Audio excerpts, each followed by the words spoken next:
الحمد لله وكفى وسلام على عباده الذين اصطفى أما بعد فأعوذ بالله من الشيطان الرجيم بسم الله الرحمن الرحيم. درسنا اول د درس د لیټ کېدو معذرت غواړم. د بعضې مصروفیاتو د وجې دا سبق یو څو ورځې لیټ شو.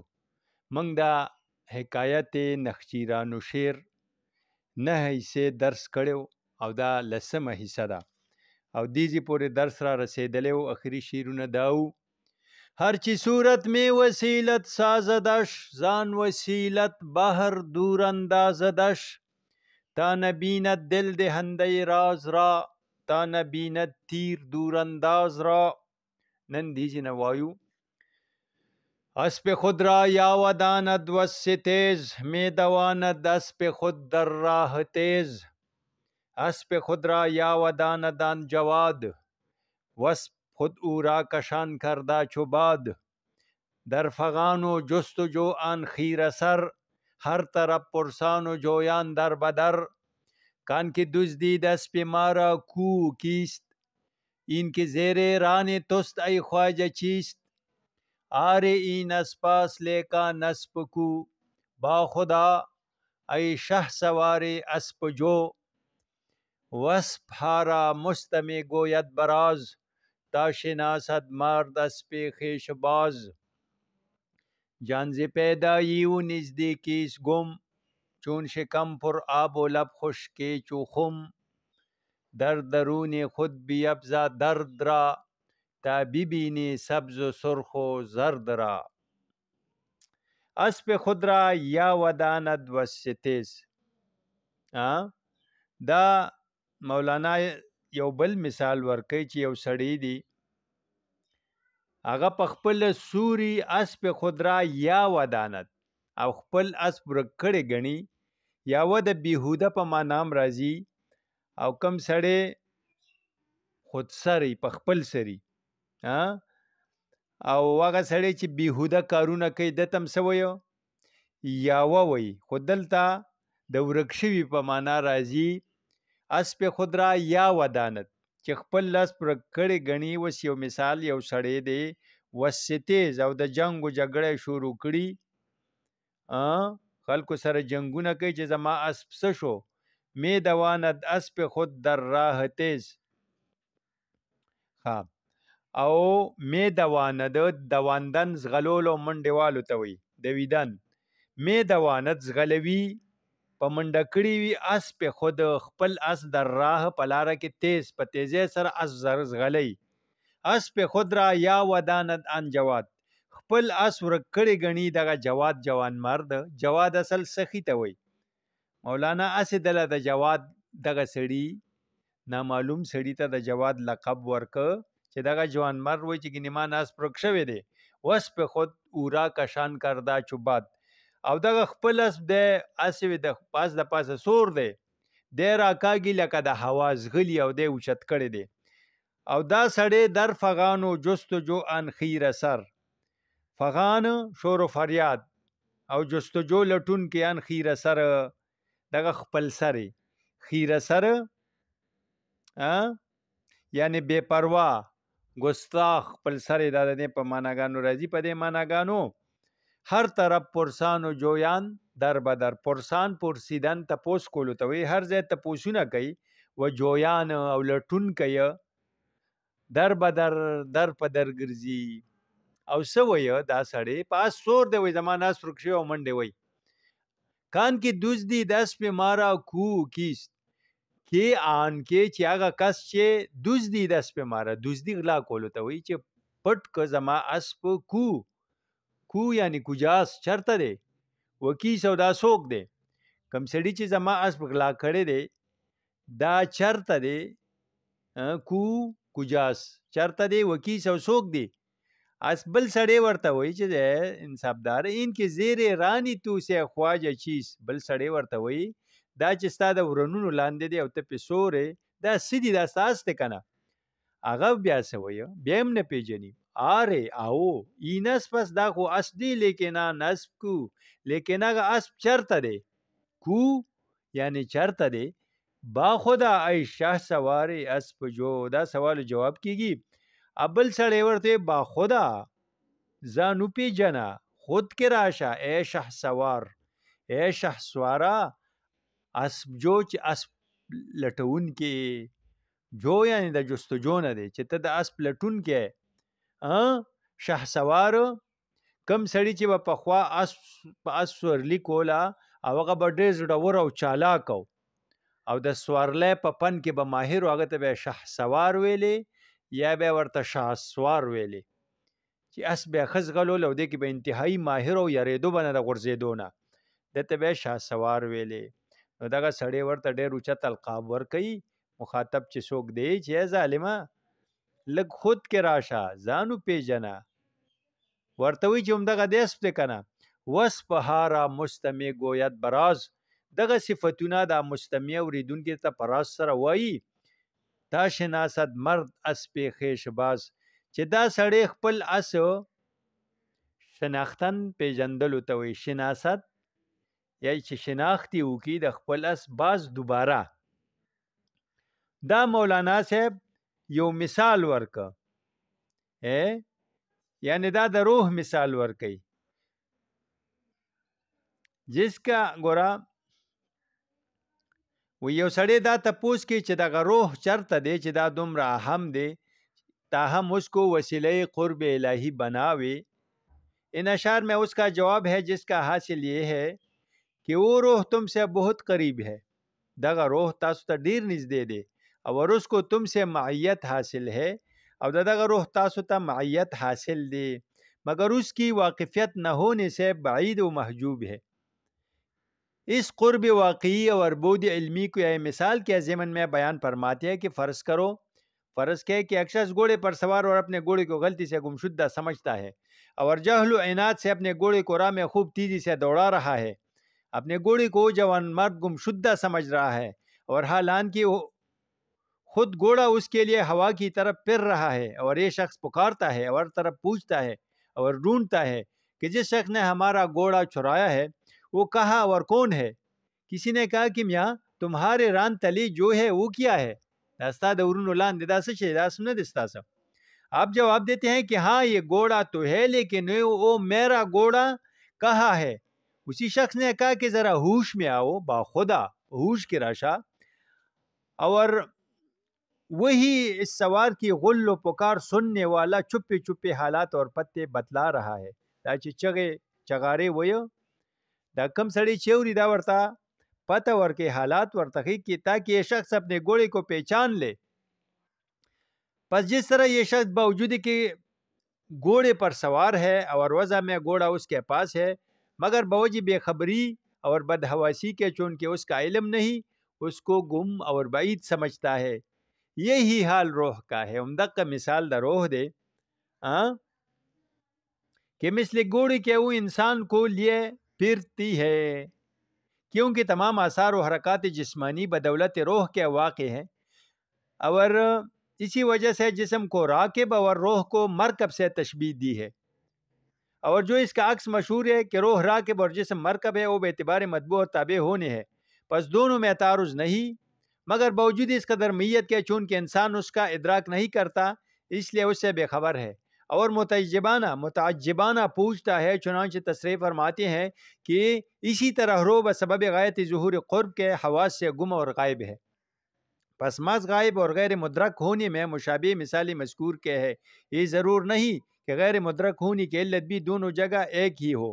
پس روح میں گو اس اخفاء کی علت غایت و قرب و ظہور کی ہے جس کی تقریر قصہ کنیزک از و ارسایہ نشان مید حد میں گزر چکی ہے اور ان قریب پھر آتی ہے. اور مثال مذکور میں بھی علت ہونا ضرور نہیں جیسا مٹکا ہوتا ہے کہ اندر سے شکم کی طرح پراب ہوتا ہے اور باہر سے خشک لب ہوتا ہے. پس پانی باوجود موجود ہونے کے مستور ہے اسی طرح روح باوجود موجود ہونے کے مستور ہے. دادا دے مانا کیا جان سے پیدائی و نزدیکی اس گم چون شکم پراب و لب خشک چخم. وی دا روح د ښکاروالی نه او د نږدېوالي نه سې سړي ته نورک دی او نی ویني. لکه مثال چخم لکه یو چاټی دا یو غټ منګی دی دا نیمه پورې د اوبو ډک دی خو خولې بره وچه ده او منځ کې د اوبو ډکه ده.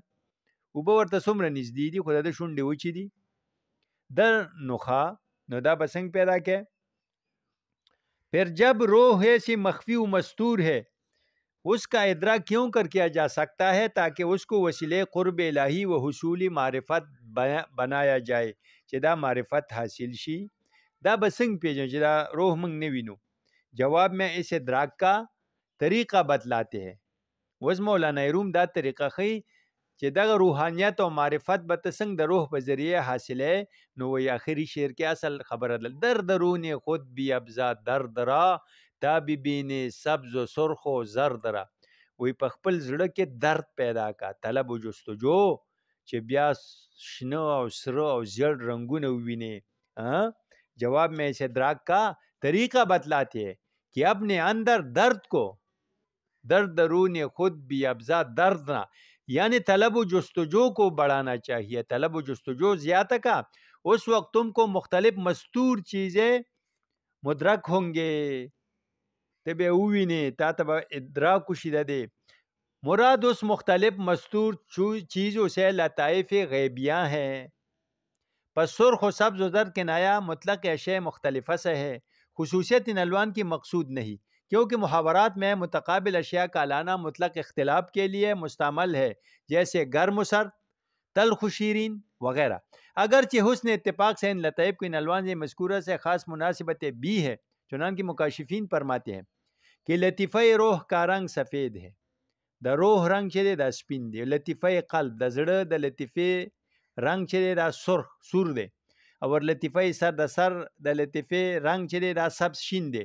اور نفس د نفس د لطیفه رنگ زیړ دی. علی هذا القیاس حاصل جواب کا یہ ہوا، حاصل د جواب دا شو کہ طلب اور مجاہدہ کرو، طلب و مجاہدہ کا، کوششوں کا، جدوجہد کا، تو اللہ تعالیٰ امور روحانیہ کی بصیرت، انکشاف ذوقاً و وجداناً عطا فرما ونگے.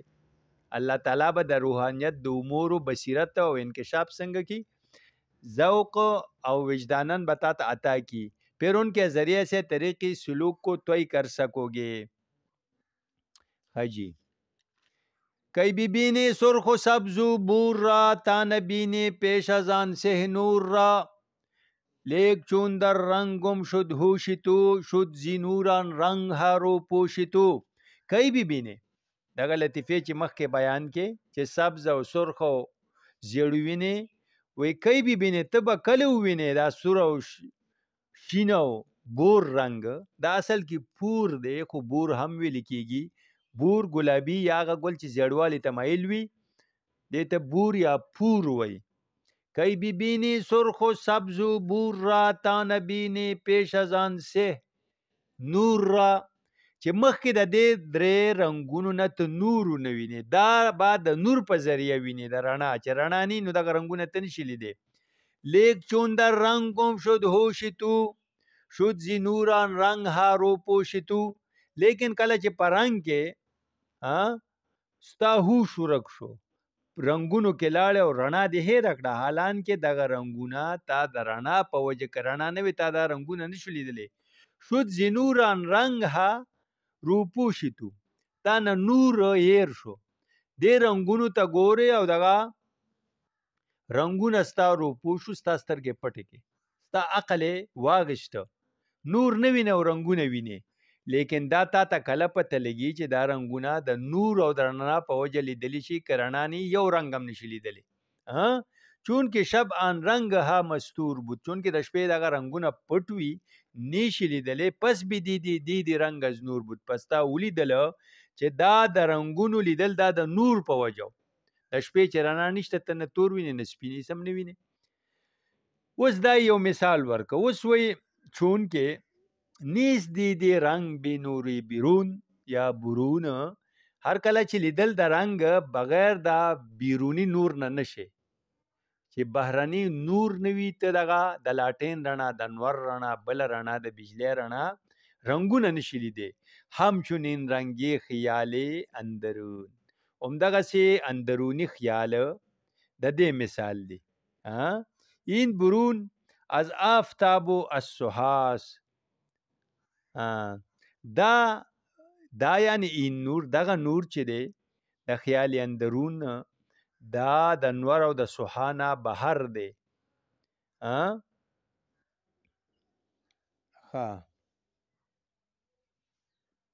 یا دا نور چې دی دا د انوار او دا سوحا یو قسم کم نور او لري ستوره دی اسمان کې ډیر لري، هغه ته سوحا وایو. وای دا د دې نور او سوحا په وجه دا ظاهري رنگونه چې دي چې ته ویني، بل د خیال اندرون یا دنه چې کوم نور دی او الله تعالی یې درکړی دی وان درون از عکس انوار اولاس، او دغه دننه رنگ چې دی دا د انوار اولا، داغه د تجلیات او انوارات اولا یا علوا د سفلا په مقابله کې راځي، دا داغه عکس دی. نور نوری چشم خود نوری دلس، نور چې دی دا د سترګو نور په خپل دا د زړه نور دی. نوری چشم از نور دل ها حاصل است، د سترګو نورو دا د زړونو د نور نه حاصل دی. ګوره یو حدیث شریف کې راځي اتقوا فراست المؤمن فانه ينظر بنور الله، وای د مؤمن چې کامل مؤمن وي هغه فراست او زیرکتیا او خیارتوب نه ویریږي، دا د الله تعالی په نور پرانا سره لیدل کیا. نو دا نور نوری چشم خود نوری دلس، نوری چشم خود نوری دلس، د سترګو نور چې دا وي د زړه نور دی. نوری چشم د سترګو نور از نور دل ها حاصل، دا د زړه د نور نه حاصل شوی دی. بعد نوری دل نوری خدا، بیا د زړه نور چې دی دا د الله تعالی نور دی، هغه ور دغه کړی دی. کوزی عقل و حس، کوزی نوری عقل و حس پاک و جداست، چې هغه دا عقل او حس د نور نه پاک او جدا دی، بدل دی. شب نبود نور و ندیدی رنگ، څنګه چې د شپې رڼا نه و رنگ دیونه لیده، پس به ضدی نور پیدا شد تورا، پس د نور په ضد سره چې تیاره د تا ته پته ولګېده چې یاره نور رڼا شته، ولې په تیاره کې لیدل نشي کولی. شب ندیدی رنگ کان بی نور بود، د شپې تا رنگونه ونه لیدل چې ولې نور نو. رنگ چې بود مهره کوریو کبود، اصل کې رنگ چې دی دا نور په وسیله لیکل کېږي، دا یو محرره بی ارزش او بی قیمت شیز دی. کورو کبود یعنی بی اهمیتا، اصل کې مهره سپیت هم وای او د سټ او د املا د اډوکی حصے ته سوی مهره وای، خو دلته ته مراد بی قدر او بی اهمیت شیز دی. کورو کبودم دام بی اهمیتا، د دې مخکې معنی من کړی و د کورو کبود. دیدنی نورس انگا دید رنگ، دیدنی نورس اول نور لیدل دی او بیا د رنگ لیدل دی. وین به ضد دی نور دانه بید رنگ، او دا د نور په ضد سره چې د نور ضد تاریکی ده، تیاره ده، بید رنگ ته پویږي، د نور حقیقت باندې پویدل شي. رنج و غم را حق پیانا فرید تا بدین زد خوش دلی آیت پدید. رنج و غم الله تعالی د دې لپاره پیدا کړ چې په دې سره ته خوشحالي ښکار شي او هغه محسوس کې، چې غم نه وي ته د خوشحالۍ په اهمیت نه پیږي، او چې خوشحالي وي ته غم نشي پیژندلی، دا د یو بل ضد دی. پس نهانی ها به ضد پیدا شود چون که حق را نیز ضد پنهان بود. هر کله چې پټ سیزونه دا په ضد سره پیدا کیږي په مقابل سره، هر کله چې د الله تعالی ضد نشته نو هغه ته نشي لیدلی. د هر شي په دنیا کې یو ضد دی، تیاره، رڼا، یخ، ګرم وغیره وغیره، د الله تعالی ضد ته نشي پیدا کولی. کې نظر بر نور بودانگا برنگ، ولې چې اول د انسان نظر په نور وي او بیا په رنگ پریوزي. ضد به ضد پیدا بود چون رنگ، ضد په ضد سره ښکاره کیږي لکه روم و زنګ. دا زنګ زنګي حبشي ته وایي چې تک توري او رومي خلک سپین وي. نو لکه څنګه چې رومیان سپین دي او زنګیان او حبشیان تور دي، د دې نه تور او سپین ته پیژنې. که صرف سپین وي او تور نه وي نو تا باندې نشو پیژندلی. پس به ضدی نور دانستی تو نور زد زد را می نماید در صدور. پس په ضد د نور په ضد سره ته نور پیژنې او ضد زره ښکاره کوي په سینو کې مقابل لره. نوری حق را نه ضد دی در وجود، د الله تعالی نور لرا ضد نشته، مقابل نشته په وجود کې. تا به ضد او را توان پیدا نمود چې الله تعالی د هغې په ضد سره ته پیدا کړی شي، د هغې ښکاره کېدل ممکن نه دي. لا جرم ابصارنا لا تدرکو، نو د دې وجې نه لا جرم یعنی خامخا ابصارنا زمونږ سترګې لا تدرکو د هغه ادراک نشي کولی، هغه نشي لیدلی. وهو یدرک بین تو از موسی وکړو او هغه منګه ویني زمونږ ادراک کوي الله تعالی. بل مې بین وګوره ووینه ببینه د څه نه از موسی وکړو، د موسی علیه السلام او دغه واقع چې قرآن کې ذکر شوې ده هغې ته وګوره. ابصارنا لا تدرکو دا خو یو آیت شریف دی، هغې ته اشاره وکړه چې الله تعالی فرمایي قرآن عظیم الشان کې لا تدرکه الابصار وهو یدرک الابصار وهو اللطیف الخبیر. دا دغه آیت ته اشاره ده چې الله تعالی سترګې نشي لاندې کولی، درکولی نشي لیدلی دنیاوي سترګې. وهو یدرک الابصار او هغه دغه ټول نظرونه او خلق ویني. وهو اللطیف الخبیر. او دا وی بین تو از موسی وکړو د موسی علیه السلام او د غر د واقع نه، هغه چې د موسی علیه السلام واقع کوم ځای قرآن عظیم الشان کې ذکر شوی ده فلما تجلی ربه للجبل جعله دکا وخر موسی صعقا.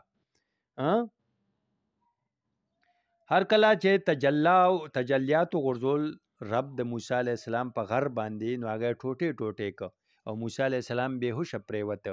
نو وایي ته د هغې نه بین تو از موسی وکړو د دغې واقع نه ته عبرت حاصل کا. په دې کې دلته کې په دې شرح مثنوي کې ډېر اوږد بحث دی، انشاءاللہ چې دا به تاسو وګورئ، خو مختصر ویما.